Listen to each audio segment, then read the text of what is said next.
Porque senador kayo. Ayaw magpapasok ng ano. Kaya ang bata din ako, huwag kayong bastos. Bastos talaga. Ako pa naman, wala pa naman.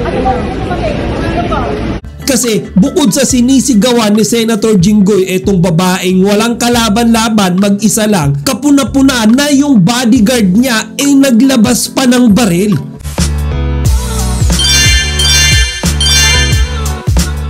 Magandang araw mga kachika, Rigel po ulit ang inyong Chika Patrol. Bago tayo magsimula mga kachika, inaanyayahan ko muna kayong mag-subscribe dito sa ating munting channel para palagi kayong updated sa mga latest at nagtitrending na mga showbiz balita. Pinagpipiestahan ngayon sa social media ang isang video ni Jinggoy Estrada kung saan tila nag-aamok ito ng away sa isang babae na walang kalaban-laban. At bukod pa nga kay Senator Jinggoy ay kasama niya din sa tagpong iyan yung kanyang napakadaming mga bodyguards. Ngayon mga kachika, hindi maitukoy exactly kung kailan nangyari iyang mainit na tagpong iyan. Pero ayon sa mga netizens na nagko-comment, yan daw ay nangyari sa San Juan Evacuation Center. Ngayon etong babaeng ito mga chika na nagpapatupad lang naman ng kanilang patakaran sa evacuation center, sinabi niya kay Senator Jinggoy na bawal na magpapasok kapag tumapak ang alas 10 ng gabi.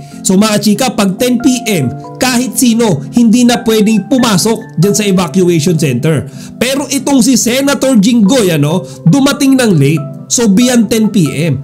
Pero imbis na sumunod siya doon sa patakaran na ibinibigay or sinasabi sa kanya ng babae na bawal nang pumasok beyond 10 PM nga, itong si Senator Jinggoy mga chika, tila dinadaan sa dahas. Kasi mga chika, ito yung worst part dyan Kasi bukod sa sinisigawan ni Senator Jinggoy etong babaeng walang kalaban-laban mag-isa lang, kapuna-puna na yung bodyguard niya ay naglabas pa ng baril. Mga chika, ano ibig sabihin nilabasan ng baril yung isang sibilyan na babae na ang ginagawa lang ay magpatupad ng patakaran na iniata sa kanya. Ngayon mga chika, si Senator Jinggoy ay isang senador. Gumagawa siya ng batas So dapat alam niya rin kung paano sundin yan. Panoorin niyo ito mga chika. Ano? Ba't ako magpapasok ng tao? Ako hindi napapapasok.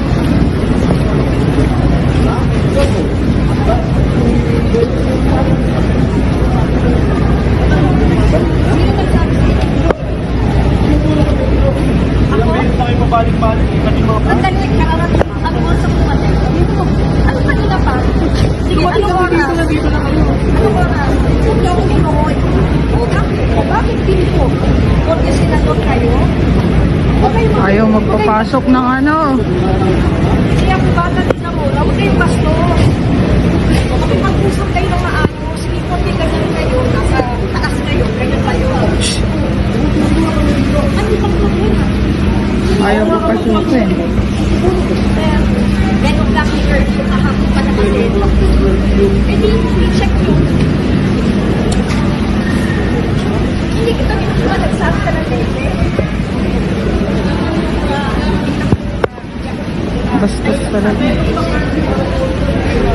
Ako pa naman, wala pa naman. Ano ba? Ano ba?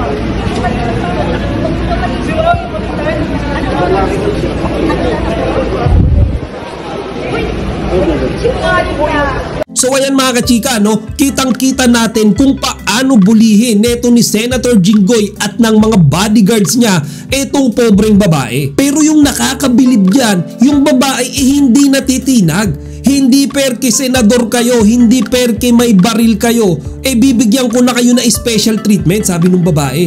Kumbaga mga chika, para sa babaeng iyon, kahit ikaw ay ordinaryong mamamayan o kahit ikaw ay senador o kahit anong tungkulin mo sa gobyerno, basta ako ay pinapatupad ko na bawal magpapasok sa evacuation center ng lampas alas 10 ng gabi.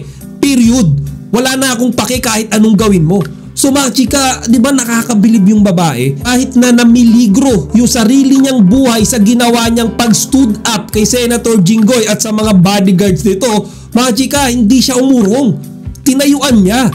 Ngayon mga chika, bihira tayo makita ng ganyan tao. Lalo na kung yung katapat nila o yung kausap nila sa harapan nila yung nakaupo sa kapangyarihan.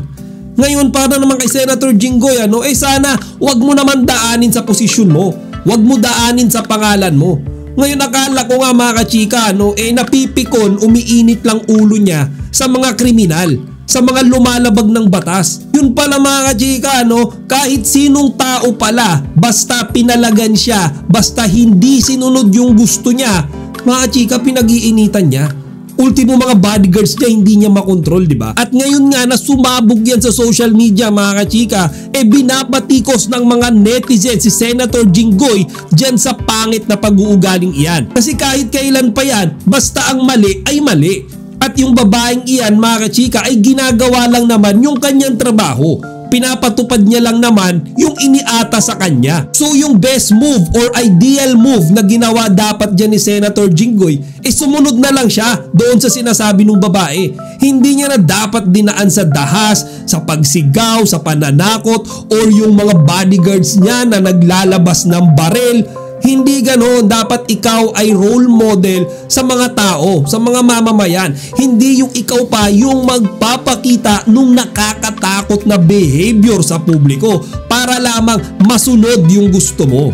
Kung kayo ang tatanungin ko mga chika, ano ang masasabi nyo sa agresibong pag-uugali ni Senator Jinggoy noong siya ay pinalagan ng babaeng iyan? Ilagay nyo lang dito sa comment section para mapag-usapan natin. Chika Patrol signing out!